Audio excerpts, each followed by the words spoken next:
Shalom, jumpa kembali dengan saya Pendeta Thomas Lukiman dari Jujur Ministry. Visi dan misi dari Jujur Ministry adalah visinya melayani dengan kasih sesuai dengan perintah kerajaan Allah, menjadi perpanjangan tangan Tuhan bagi orang miskin. Misinya membantu mensejahterakan masyarakat yang miskin, membangkitkan empati bagi orang tua dan anak-anak muda yang memiliki gaya hidup berbagi dan memiliki hati yang berkemurahan. Baik, sebelum kita akan mendengarkan perenungan firman Tuhan, kita akan memulainya di dalam doa. Bapa, di dalam nama Tuhan Yesus, kami mengucap syukur bila hari ini kami boleh menerima segala kebaikan-Mu dan anugerah-Mu yang berlimpah-limpah di dalam setiap kehidupan kami. Melalui perenungan firman Tuhan ini, kami boleh lebih mengenal akan pribadi-Mu. Kami membuka hati dan pikiran kami siap untuk diberkati oleh kebenaran firman-Mu. Di dalam nama Tuhan Yesus, amin. Tema firman Tuhan hari ini, jangan minder. Di dalam Kejadian pasal pertama ayat 27, maka Allah menciptakan manusia itu menurut gambarnya. Menurut gambar Allah diciptakannya dia. Laki-laki dan perempuan diciptakannya mereka. Banyak orang kurang percaya diri, merasa tidak nyaman dengan dirinya sendiri. Mereka baru yakin akan dirinya setelah mengenakan benda-benda yang mahal harganya. Ketahuilah betapa bernilainya diri kita, sebab kita semua diciptakan serupa dengan gambarnya. Barang siapa melecehkan ciptaan Allah, artinya sama dengan kita melecehkan Sang Pencipta kita. Jadi sekarang hargai diri kita apa adanya, bukan karena apa-apanya. Allah tidak ingin kita menjadi orang lain, karena Dia sudah menciptakan diri kita dengan sempurna. Jangan komplain kepada Allah, tapi hormatilah Allah kita. Terimalah dan hargai diri kita sebagai ciptaannya yang begitu sempurna dan berharga sebagai mahakarya dari Allah. Jangan takut gagal, jangan merasa tidak mampu, sebab Dia adalah Allah yang akan melengkapi segala kelemahan dan kekurangan kita, sampai pada akhirnya kita menjadi bagian dari pekerjaan Tuhan di muka bumi ini.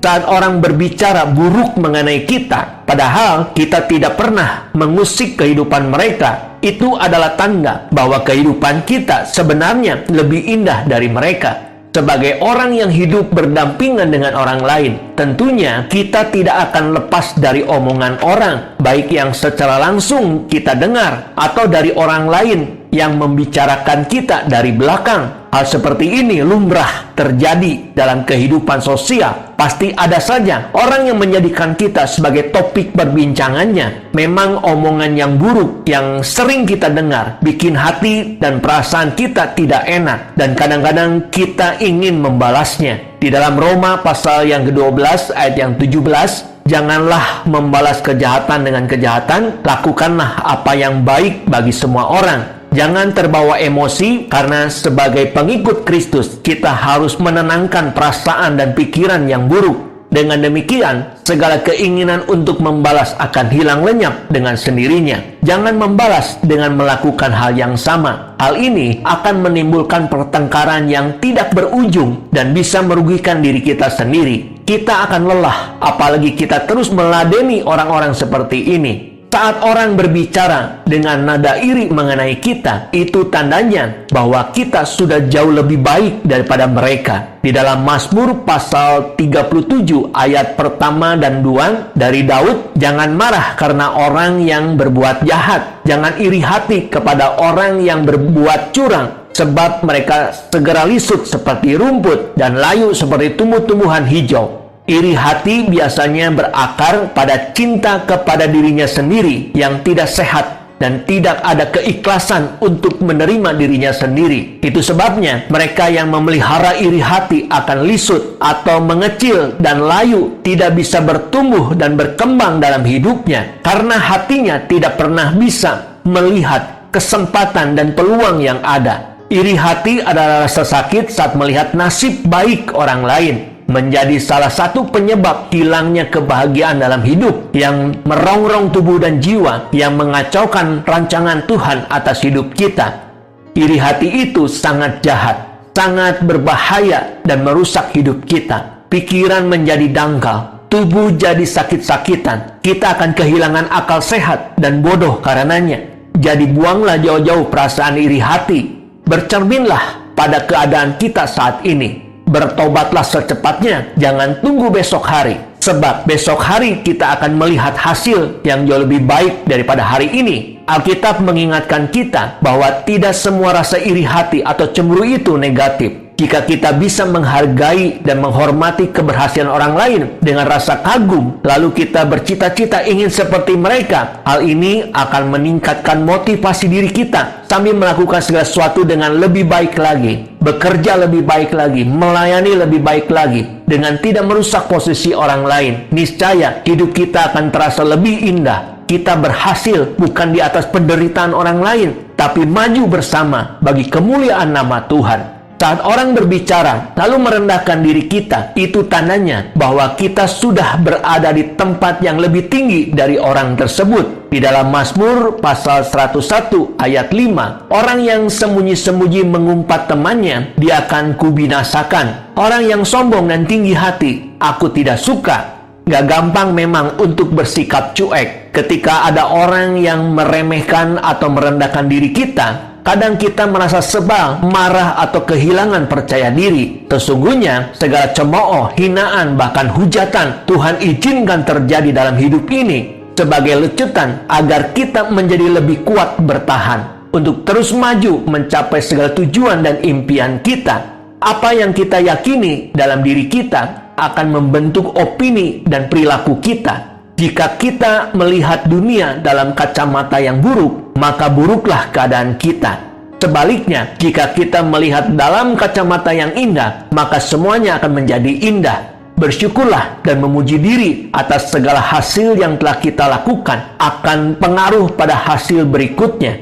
Sebab apa yang kita yakini akan menentukan masa depan kita. Jangan jadikan patokan bahwa kegagalan itu akan mematikan harapan. Setiap kita bisa melakukan kesalahan.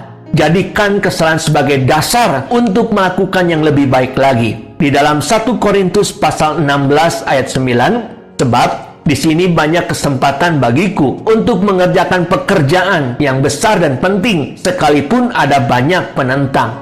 Apa yang benar dan salah mempunyai maknanya tersendiri. Lihatlah bahwa hidup ini penuh dengan kesempatan dan peluang. Seburuk apapun keadaan kita, jangan izinkan hati nurani kita bertentangan dengan jalan Tuhan. Sebab jalannya adalah baik dan bermanfaat bagi masa depan kita. Tapaki perjalanan hidup kita dengan penuh gairah. Jangan izinkan pengharapan dan iman kita bertabrakan. Ketika melihat situasi, iman kita goyah. Lalu pengharapan pun hilang lenyap begitu saja. Selalu ada iman dan pengharapan. Selalu ada hari baik yang akan menjadi milik kita selamanya. Sedekat apapun hubungan kita dengan orang lain, agar hidup kita tenang, kita tetap harus punya batasan pribadi. Kita semua adalah mahakarya Allah. Jangan minder, hiduplah sesuai dengan keyakinan kita. Demikianlah perenungan firman Tuhan pada hari ini. Dan saya akan akhiri perenungan firman Tuhan hari ini di dalam doa. Bapa, terima kasih bila hari ini kami boleh mendengarkan kebenaran firman Tuhan yang menuntun hidup kami saat menghadapi dan menjalani realitas kehidupan ini. Hari ini kami tak belajar yang patut kami ketahui pada hari ini, bahwa betapa bernilainya diri kami ini, sebab kami semua diciptakan serupa dengan gambar Tuhan.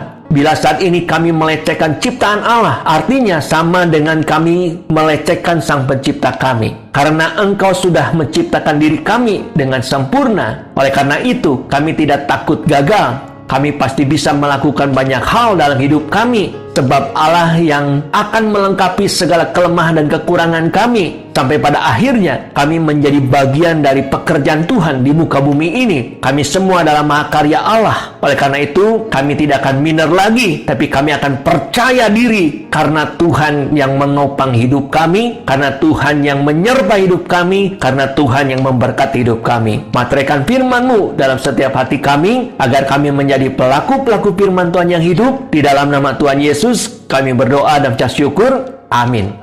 Saya Pendeta Thomas Lukiman mengucapkan terima kasih dan Tuhan Yesus memberkati kita semua. Shalom.